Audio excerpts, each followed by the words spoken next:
Step 5. Magdagdag ka ng panibagong source of income.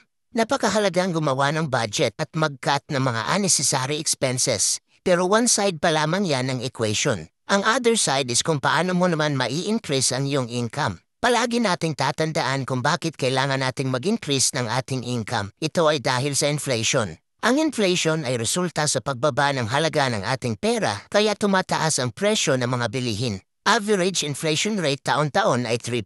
So kung nag-iisa lang ang source ng iyong income tapos patuloy ang pagtaas ng inflation taon-taon, mahihirapan ka talagang makapag-ipon ng pera.